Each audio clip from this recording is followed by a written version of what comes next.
Hello, Josh. And welcome to Pedal Review. Today we're having a look at a very rare, non-limited edition JHS pedal.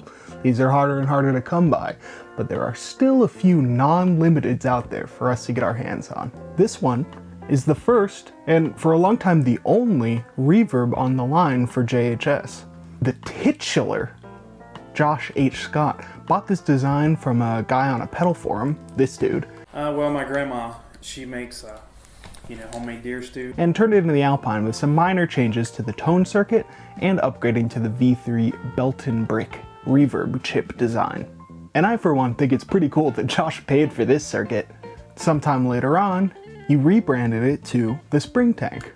Despite the major downgrade in size and aesthetics, Josh says the circuit remained the same. Let's take a quick overview of the pedal itself. As I alluded to, it's a Belton Brick reverb design, which is some sort of specific chip. I barely passed circuits class. Included are a wet-dry mix, as well as an effects loop to put signals in the path of the reverb, but not your dry guitar. Let's walk through all the controls. Starting out, we have the boost control. What is this? Great question. It's volume. Next are highs, which is a passive low-pass tone control. Next we have the mix, or reverb level, for the first tank. What tank? Is this a spring reverb? Under that is tank 2's mix. This is foot switchable, which is pretty cool. Last, we have length and depth. These are two controls for the room size, or maybe decay, or something to do with the reverb. It definitely does something. I just don't know what it's supposed to be doing. So we'll leave it right around there for now. Length apparently describes the decay of the reverb. It's a shame that that many letters wouldn't fit there. Second, depth, according to JHS, is the room size of the reverb. Now you might be wondering at this point, how much room do these little springs in the tank really require to jostle around? Fantastic inquiry. Good job. But you'd be a madman on the wrong track entirely. You see, the name Spring Tanks is somewhat of a bizarre coincidence, a hazy, drug-fueled misstep, some sort of fugue state on Josh's behalf, but we'll get into that later. The last thing to go over is kind of the biggest one in my opinion. On the side of the pedal, there's a stereo jack that goes to an effects loop that only the reverb is affected by. In short, you send your reverb signal out, it can go through other pedals such as overdrives, filters, distortions, choruses, anything, and it'll come back in just affecting the reverb, and your clean guitar signal will continue on. There's also a switch recessed in where you can pick whether that signal flow affects both tank 1 and tank 2. Therefore you can foot switch not just between two different reverb levels, but reverb levels with different effects laid on them. It's really cool. It's a great idea. Why are they called tanks? Why are they called that? So now that you have an overview of the Spring Tank, let's see what the salesmen have to say. Mike Herman plays it with his classic Sir 2-rock combo, and twist the knobs though he might, it sounds pretty much the same the whole video.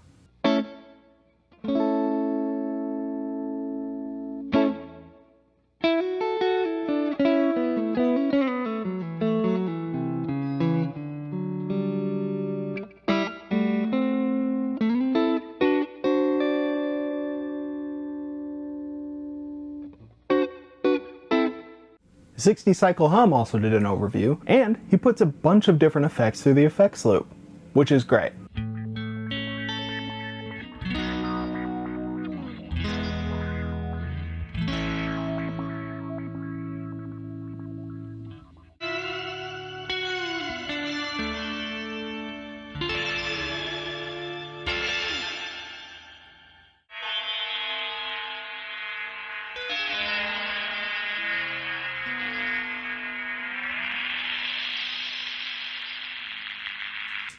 Man, what a useful sound. I think I'll use that all the time.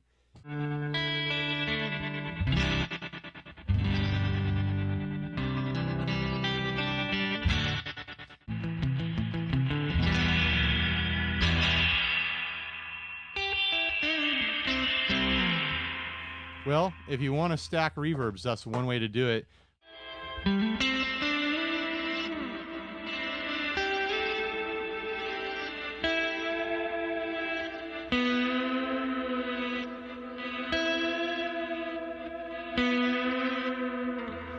pretty cool.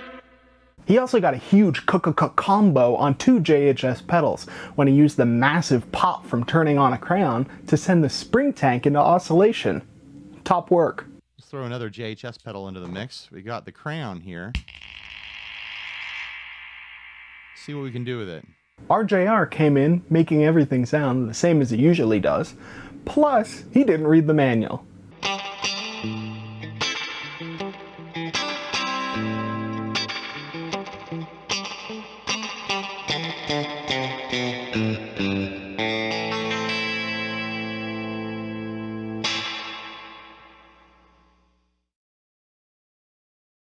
That's not how that works, buddy. It's gonna sound the same. You know, just in case you're taking corrections 15 years later from a nobody.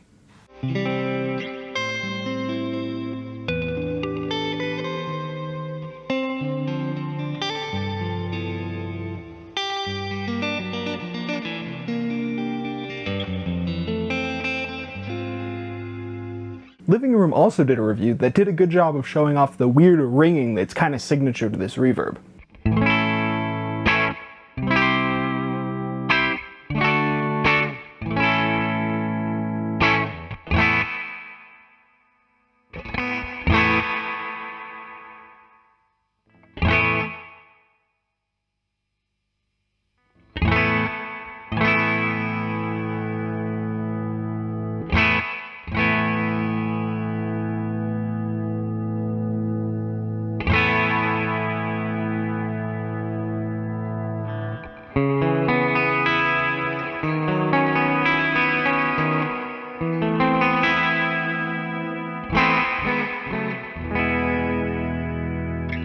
But he seems to have gotten a little confused and thought the spring tank was a spring-style reverb.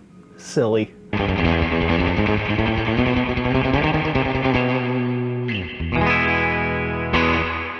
Premier Guitar came in with the most professional video yet, showing off this reverb pedal with camera audio in their living room. Let's see this.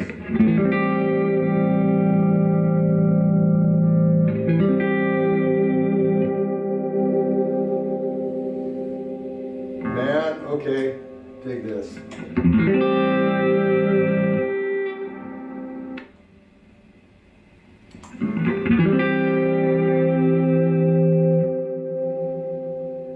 Pretty close, right? Yeah. I mean, if you were had like that next level kind of dog ear thing, you could probably find the exact, almost identical tone. But even me, just a guitar monkey, blindly turning knobs, I can get it pretty close. I didn't have an overdrive until I was probably, I don't know, like 20. Shocking, right? Damn it, Mom, not now. The iconic Guitar Bonito also had a video showing off one of the best strengths for the effects loop, a nice analog delay.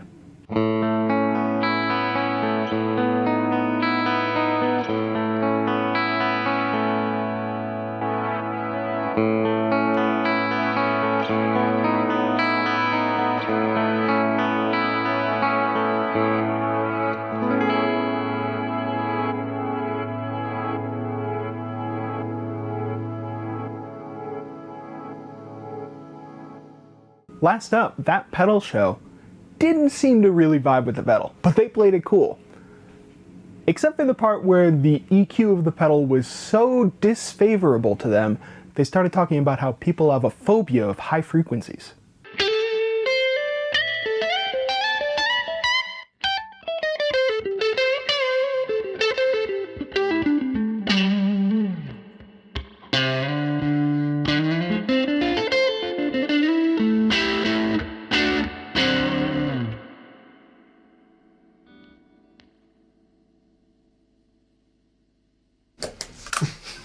Try and remember what's on.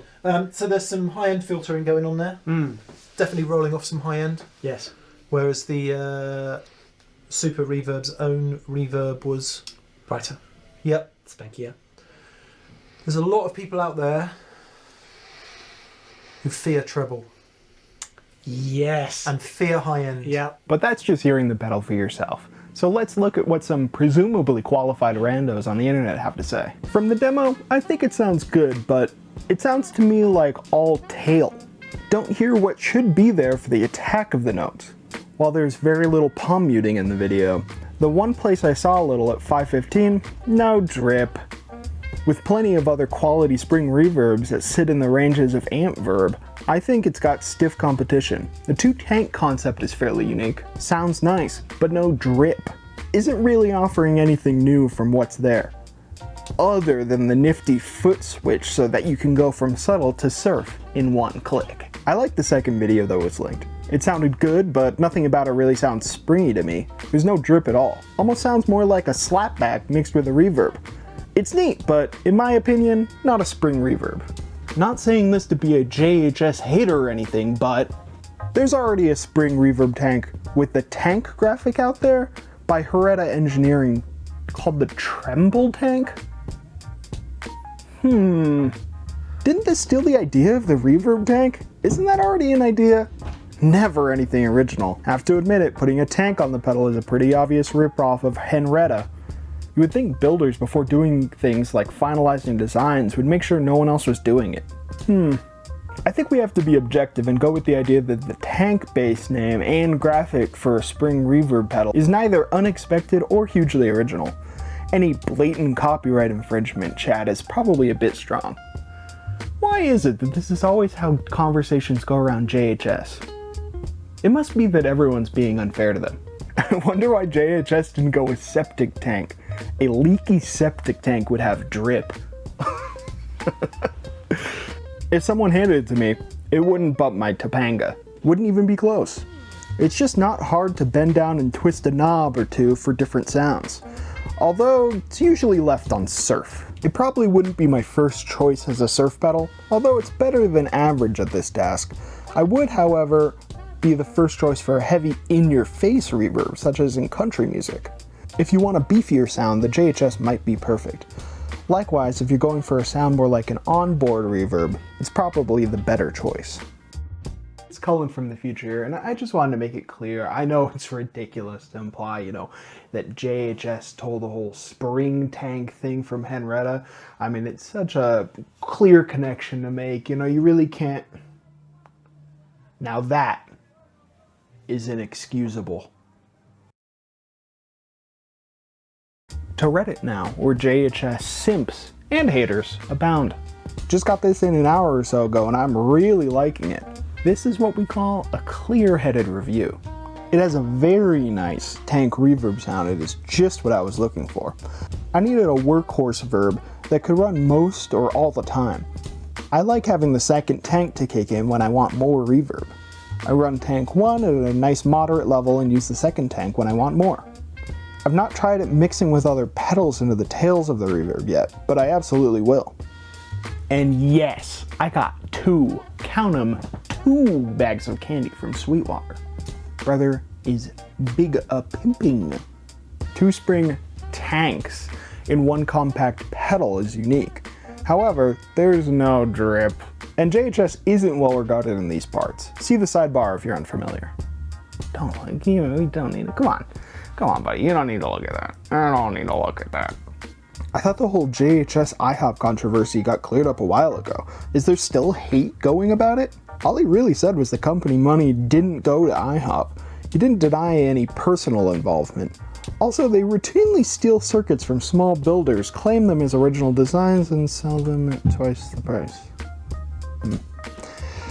Anyway, I've had this pedal on my board for 6 months and I love it. Very usable spring reverb. I really need to get around to adding other effects into the second tank.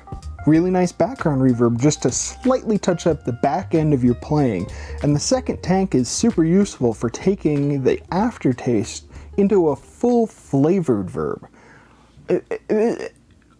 Unfortunately, this is a degenerate way to speak about sound, but it is Reddit, so I don't know what I really expected. Great section full of insight. I think it's all wrapped up pretty well by this comment. I think I'm done hating JHS. Edit, still not buying it. Sage advice, truly. Though unfortunately I clearly didn't follow it. Before I get into my feelings about the pedal, I think it's fair that we take a look at what Josh has to say in a video that he recorded mere minutes after learning what reverse psychology means.